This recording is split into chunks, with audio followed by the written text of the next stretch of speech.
കുടുംബ ബന്ധങ്ങൾ എടുത്തിട്ടുള്ള, വിവാഹ ബന്ധങ്ങൾ എടുത്തിട്ടുള്ള, സംബന്ധം നടത്തിയിട്ടുള്ള മുഴുവൻ ബന്ധങ്ങളും എല്ലാം വിച്ഛേദിച്ച് അവരുമായിട്ടുള്ള കുടുംബ ബന്ധങ്ങളെല്ലാം വിച്ഛേദിക്കാൻ ഈ പറയുന്നവരാരെങ്കിലും തയ്യാറാണോ? അവരുടെ കുടുംബങ്ങളിൽ ഉണ്ടോ? അവരുടെ മക്കളെയോ ചെറുമക്കളെയോ കെട്ടിച്ചുവിട്ടിട്ടുണ്ടോ ആ കുടുംബങ്ങളിൽ? അവരുമായിട്ട് ഇപ്പോഴും ബന്ധം നിലനിർത്തുന്നുണ്ടോ? അവിടെ പോയി വലിയ പണക്കുറുപ്പായി ആഹാരം കഴിക്കുന്നുണ്ടോ? അതിന്റെ മുന്നിൽ പോയി നിവർന്നിരിക്കുന്നുണ്ടോ? അങ്ങനെ ഒരു ചർച്ചയ്ക്ക് വെക്കാവോ? ഈ സമസ്തയിലെ മുൻനിര നേതാക്കളിൽ എത്ര ആളുകൾ ഈ ജമാഅത്ത് കുടുംബങ്ങളുമായി ബന്ധപ്പെട്ട് വിവാഹം എടുത്തിട്ടുണ്ട്, മക്കളെ കെട്ടിച്ചിട്ടുണ്ട്, പെങ്ങന്മാരെ കെട്ടിച്ചിട്ടുണ്ട്, പെങ്ങന്മാരുടെ മക്കളെ കെട്ടിച്ചിട്ടുണ്ട്? അവരുമായിട്ടൊക്കെയുള്ള കുടുംബ ബന്ധം വിച്ഛേദിക്കുവോ? വിച്ഛേദിക്കത്തില്ല. ഇത് തൊടാൻ പറ്റാത്ത, സാമൂഹ്യമായി നമ്മൾ അടുത്തുകൂടാത്ത ഭീകരവാദികളാണെങ്കിൽ നമ്മുടെ കുടുംബത്തിൽ നിന്ന് എങ്ങനെ ഈ ജമാഅത്ത് കുടുംബത്തിലേക്ക് ആളുകളെ കെട്ടിച്ചുവിടുന്നത്? എങ്ങനെ അവർ സന്തോഷമായിട്ട് ജീവിച്ചു വീടൊക്കെ വെച്ചേക്കുന്നിടത്ത് പോയി നമ്മൾ അന്തി ഉറങ്ങും? എങ്ങനെ പോയി അവരുടെ ചാപ്പാടടിക്കും? എന്തായാലും അനിൽ മുഹമ്മദ് ഇരിക്കണോടത്തുനിന്നൊക്കെ എണീച്ചിട്ടുണ്ട്. എണീച്ചൊരൊറ്റ ഓട്ടം എടുക്കാറ് അടുത്ത സ്റ്റെപ്പ്. അപ്പോൾ ചാപ്പാടടിക്കുന്ന കാര്യം പറഞ്ഞപ്പോഴാണ് എനിക്ക് ഓർമ്മ വന്നത്. RSSകാർ, അതായത് ഈ അനിൽ മുഹമ്മദ് അടക്കം സമ്മതിക്കുന്ന വർഗീയവാദികളാണല്ലോ RSSകാർ. ആ കാര്യത്തിൽ അഭിപ്രായ വ്യത്യാസമല്ലല്ലോ. അവർ മതേതരവാദികളാണ് എന്ന് നിങ്ങൾക്ക് അഭിപ്രായം ഉണ്ടാവും. അവർ മതേതരത്തെ അംഗീകരിക്കുന്നവരാണെന്ന് നിങ്ങൾക്ക് അഭിപ്രായമില്ലല്ലോ. ആ കാര്യത്തിൽ നമ്മളൊക്കെ ഏക അഭിപ്രായക്കാരല്ലേ. എന്നാൽ ആ വർഗീയവാദികളോട് കൂടെ ഇരുന്നിട്ട് ചാപ്പാടടിക്കുന്ന ഒരു രംഗം നിങ്ങൾ നോക്ക്. വാരിക്കൊടുക്കുന്നു, കോരി തിന്നുന്നു, കയ്യിൽ കോരി കൊടുക്കുന്നു, എന്തെല്ലാം കാര്യങ്ങളാണ്. എങ്ങനെയാണ് ഈ ഒരു നെക്സസിനെ നിങ്ങൾ ന്യായീകരിക്കുന്നത്? അവിടെ നിങ്ങൾ ചോദിച്ച ചോദ്യങ്ങൾക്ക് മറുപടി കിട്ടും എന്ന് കരുതിയിട്ട് RSSോ ജമാഅത്തെ ഇസ്ലാമിയോ ഭീകരവാദികളല്ല, അവർ തീവ്രവാദികളല്ല, അവർ ഈ രാജ്യത്തിൻ്റെ സുരക്ഷയ്ക്ക് ഭീഷണിയല്ല എന്ന് പറയാൻ ഒരു കുട്ടിക്കുമാവില്ല. ഇതുകൊണ്ടൊന്നും ജമാഅത്തെ ഇസ്ലാമിയെ വെള്ളപൂശാൻ നിനക്ക് കഴിയില്ല. കാരണം ആ ജമാഅത്തെ ഇസ്ലാമിയുടെ ആശയങ്ങൾ അത്രയും വിഷലിപ്തമാണ്. അങ്ങനെയാണെങ്കിൽ ഇന്ത്യ രാജ്യത്ത് ഇവിടെ ഭൂരിപക്ഷം മുസ്ലിങ്ങളായിരുന്നെങ്കിൽ ഈ രാജ്യം ഇസ്ലാമിക രാഷ്ട്രമാക്കണമെന്ന് വാദിക്കുമോ ഇല്ലയോ എന്ന ചോദ്യത്തിന് ജമാഅത്തെ ഇസ്ലാമി മറുപടി പറയോ? ജമാഅത്തെ ഇസ്ലാമി മറുപടി പറയോ? ഞാൻ ഉറപ്പിച്ചു പറയും, ഇവിടെ ബൈഅത്ത് ചെയ്ത ഈ രാജ്യത്തോട്, ഈ രാജ്യത്തിന്റെ ഈ സൗഹൃദവും ഈ സാഹോദര്യവും മറ്റിതര മതസ്ഥരും ഒരുമിച്ച് ജീവിക്കുന്ന ഇന്ത്യയുടെ വ്യവസ്ഥിതിയാണ് ശരിയെന്ന് അസന്നിഗ്ധമായി ഞാൻ പറയും. അങ്ങനെ പറയുമോ? ന്യൂനപക്ഷത്തിന്റെ ദുർബലതയുടെ അകത്തിരുന്നു കൊണ്ട് പറയുന്ന മതസൗഹാർദ്ദം കാപട്യമാണ്. ന്യൂനപക്ഷത്തിന്റെ ദുർബലതയുടെ അകത്തിരുന്ന് പറയുന്ന മനുഷ്യ സൗഹാർദ്ദം കാപട്യമാണ്. ആ കാപട്യം ഉറയിൽ മറച്ചു വച്ചിരിക്കുന്ന വാളു കാണാത്ത സൗഹൃദമാണ്. അവിടെയാണ് മൗദൂദിയെ നിങ്ങൾക്ക് നിരാകരിക്കാൻ കഴിയാതെ പോകുന്നത്. നിങ്ങൾക്ക് ഇന്ത്യയോട് ലയിച്ചു ചേരണമോ?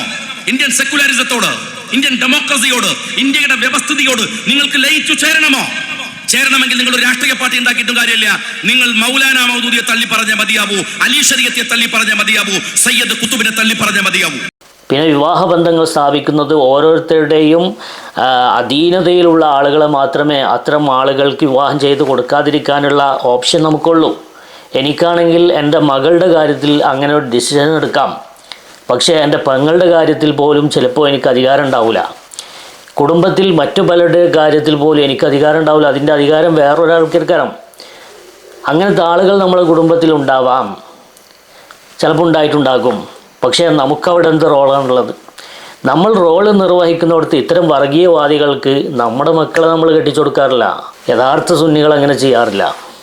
അതുതന്നെയാണ് സമസ്തയുടെ നിലപാട്. വർഗീയവാദികൾക്ക് എന്ന് മാത്രമല്ല, ഈ പുത്തനാശയക്കാർക്ക്, മുജാഹിദ് ജമാഅത്ത് പോലുള്ള ആളുകൾക്ക് ഇത്തരം ബന്ധങ്ങൾ പാടില്ല എന്നത് തന്നെയാണ് സമസ്തയുടെ പ്രഖ്യാപിത നിലപാട്. അതിന് സമസ്തയുടെ നിരവധി മഹാന്മാരായ പണ്ഡിതന്മാരെ ഉദ്ധരിച്ചുകൊണ്ട് നിരവധി സംഭവങ്ങൾ ഉണ്ടാവാറുണ്ടല്ലോ. പിന്നെ കോളേജുകളിൽ അധ്യാപകരായി വരുന്നതും ഒരു കോളേജിൽ പോയി പഠിക്കുന്നത് അത് ഭൗതിക വിദ്യാഭ്യാസമാണ്. ഗവൺമെൻറ്റിൻ്റെ സിലബസാണ് പഠിക്കുന്നത്, അല്ലാതെ മതവിദ്യാഭ്യാസമല്ല. അത്തരം കാര്യങ്ങളിൽ ഭൗതിക വിദ്യാഭ്യാസത്തിന് വേണ്ടി അത്തരം ഡിഗ്രികൾ ഇല്ലാത്ത കാലഘട്ടത്തിൽ ഈ ഡിഗ്രികൾ ഉള്ള ആളുകളെ ഇത് പഠിപ്പിക്കാൻ വേണ്ടി ഗവൺമെൻറ്റിൻ്റെ സിലബസ് അനുസരിച്ച് പഠിപ്പിക്കാൻ വേണ്ടിയിട്ട് നിയമിച്ചിട്ടുണ്ടാകും. അവിടെ മതം പഠിപ്പിക്കാനല്ല അവരെ നിയമിക്കുന്നത്. അവരെ ഗവൺമെൻറ് അംഗീകൃത സിലബസിലുള്ള അറബി ഭാഷയോ മറ്റോ പഠിപ്പിക്കാനാണ് നിയമിക്കുന്നത്. അതൊരു ഗവൺമെൻറ് ഡിഗ്രിക്ക് വേണ്ടി മാത്രമാണ്. അങ്ങനെ അങ്ങോട്ട് പോയിട്ടും ഇവിടെ നമ്മുടെ സ്കൂളുകളിൽ മറ്റും കോളേജുകളിൽ അത്തരം സംവിധാനങ്ങളോ ഡിഗ്രികളൊന്നും ഇല്ലാത്ത കാലത്ത് അങ്ങോട്ട് പോയിട്ടും പഠിച്ചിട്ടുണ്ടാവും. അതൊക്കെ ഭൗതിക വിദ്യാഭ്യാസമാണ്. നേരെ മറിച്ച് മതം പഠിക്കാൻ അങ്ങോട്ട് പോയിട്ടില്ല, അങ്ങോട്ട് പോകുന്ന ആളുകൾ സമസ്തയുടെ കൂട്ടത്തിലുണ്ടായിട്ടില്ല. നേരെ മറിച്ച് അവരെ മതം പഠിപ്പിക്കാൻ വേണ്ടിയിട്ട് ഇങ്ങോട്ടും കൊടുത്തിട്ടില്ല. അങ്ങനെ കൊണ്ടുവരുന്ന ആളുകൾ ഇപ്പോൾ ഉണ്ടായിട്ടുണ്ട്. അവരെയാണ് ഈ സുന്നികളും വഹാബികളും അല്ലാത്ത സുഹാബികളെന്ന് വിളിക്കുന്നത്. എന്തായാലും അനിൽ മുഹമ്മദിന് ആരോ എഴുതി കൊടുത്ത സ്ക്രിപ്റ്റാണ്. ഈ സ്ക്രിപ്റ്റ് അങ്ങനെ വായിക്കുകയാണ് മൂപ്പര്. അതിൽ ചില കാര്യങ്ങൾ പേച്ചു പോയിട്ടുണ്ട്. എഴുതി കൊടുത്തതിൽ ബാഫക്കി തങ്ങൾ എന്ന് മാത്രമേ എഴുതി കൊടുത്തിട്ടുള്ളൂ. ഇയാളെ വിചാരം അത് ഉമർ ബാഫക്കി തങ്ങളാണ്. ഉമർ ബാഫക്കി തങ്ങളെ കുറിച്ചിട്ട് അങ്ങനെ വർണ്ണിച്ച് ജന്നത്തുൽ മുഅല്ലയിൽ അന്ത്യവിശ്രമം കൊള്ളുന്ന ആൾ എന്നൊക്കെ പറഞ്ഞ് വർണ്ണിച്ച് പോയപ്പോൾ ഇയാൾക്ക് അറിയുന്നില്ല ഈ എഴുതി കൊടുത്ത ആളുകൾ അബ്ദുറഹ്മാൻ ബാഫക്കി തങ്ങളെ കുറിച്ചാണ് എഴുതി കൊടുത്തിട്ടുള്ളത് എന്നറിയില്ല. ഇയാളത് ഉമർ ബാഫക്കി തങ്ങളുടെ മേലങ്ങ് വെച്ച് കാച്ചി. അങ്ങനെ ഇതേ വീഡിയോയിൽ തന്നെ അങ്ങനെ ഒരു അമളി ഇയാൾക്ക് പറ്റി കിടക്കുകയാണ്. അപ്പോൾ ആരോ ഇത് പിന്നിൽ നിന്ന് നന്നായിട്ട് എഴുതി കൊടുക്കുന്നുണ്ട് സ്ക്രിപ്റ്റ്. ആ സ്ക്രിപ്റ്റ് അനുസരിച്ച് അടിച്ചു വിടുകയാണ്. യാതൊരു ബോധവുമില്ലാതെ, യാതൊരു അന്തവുമില്ലാതെ എന്താണ് ഇത് തമ്മിലുള്ള വ്യത്യാസം എന്നോ മറ്റൊന്നറിയാതെ എങ്ങനെയെങ്കിലും ഇപ്പോൾ ജമാഅത്ത് ഇസ്ലാമിയെ 4 വോട്ടിന് വേണ്ടിയിട്ട് വെള്ള പൂശിയെടുക്കണം, അതിനുള്ള ഉത്തരവാദിത്തമാണ് തന്നിൽ ഏൽപ്പിക്കപ്പെട്ടിരിക്കുന്നത് എന്ന കൃത്യമായ ബോധ്യത്തോടു കൂടെ വെച്ചങ്ങോട്ട് കാച്ചാണ്. അതിലങ്ങോട്ടും ഇങ്ങോട്ടും മാറിപ്പോകണമെന്ന് പുള്ളിക്കാരൻ അറിയണില്ല.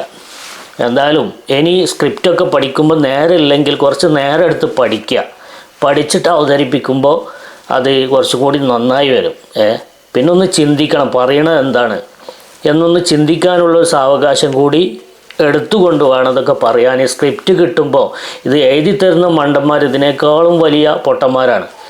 അപ്പോൾ അത് ഒന്ന് ആരാണ് തരുന്നത് എന്ന് കൃത്യമായിട്ടൊന്ന് നിരീക്ഷിച്ച് അതിനെക്കുറിച്ച് ഞാൻ പറയാൻ പോകുന്നത് എന്താണ്, ഇത് പറഞ്ഞാൽ എന്തെല്ലാം സംഭവിക്കും, എങ്ങനെയൊക്കെ മറുപടി വരും എന്നുള്ളതൊന്ന് ആലോചിച്ചിട്ട് വേണം അനിലെ മറുപടി പറയാൻ. മനസ്സിലായോ? അപ്പോൾ ഇനി വരുമ്പോൾ അങ്ങനെ ചെയ്യാം കേട്ടോ.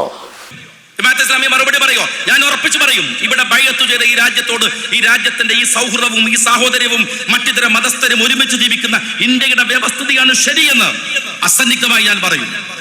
അങ്ങനെ പറയുമോ?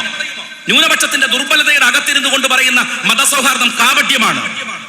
ന്യൂനപക്ഷത്തിന്റെ ദുർബലതയുടെ അകത്തിരുന്ന് പറയുന്ന മനുഷ്യ സൗഹാർദ്ദം കാപട്യമാണ്. ആ കാപട്യം ഉറയിൽ മറച്ചു വച്ചിരിക്കുന്ന വാളു കാണാത്ത സൗഹൃദമാണ്. അവിടെയാണ് മൗദൂദിയെ നിങ്ങൾക്ക് നിരാകരിക്കാൻ കഴിയാതെ പോകുന്നത്. നിങ്ങൾക്ക് ഇന്ത്യയോട് ലയിച്ചു ചേരണമോ? ഇന്ത്യൻ സെക്കുലറിസത്തോട്, ഇന്ത്യൻ ഡെമോക്രസിയോട്, ഇന്ത്യയുടെ വ്യവസ്ഥിതിയോട് നിങ്ങൾക്ക് ലയിച്ചു ചേരണമോ? ചേരണമെങ്കിൽ നിങ്ങൾ ഒരു രാഷ്ട്രീയ പാർട്ടി ഉണ്ടാക്കിയിട്ടും കാര്യമില്ല. നിങ്ങൾ മൗലാന മൗദൂദിയെ തള്ളി പറഞ്ഞ മതിയാവൂ, അലി ശരീഅത്തെ തള്ളി പറഞ്ഞ മതിയാവൂ, സയ്യദ് കുത്തുബിനെ തള്ളി പറഞ്ഞ മതിയാവൂ. സയ്യദ് കുത്തുബ് ഒരു കക്ഷത്തും മൗലാന മൗദൂദി മറുകക്ഷത്തും അലി ശരീഅത്തെ തലയുടെ മുകളിലും വെച്ചിട്ട് നിങ്ങൾ രാജ്യത്ത് എന്ത് സൗഹൃദം ഉണ്ടാക്കാനാണ് ശ്രമിക്കുന്നത്?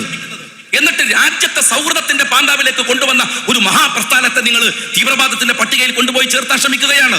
നിങ്ങൾ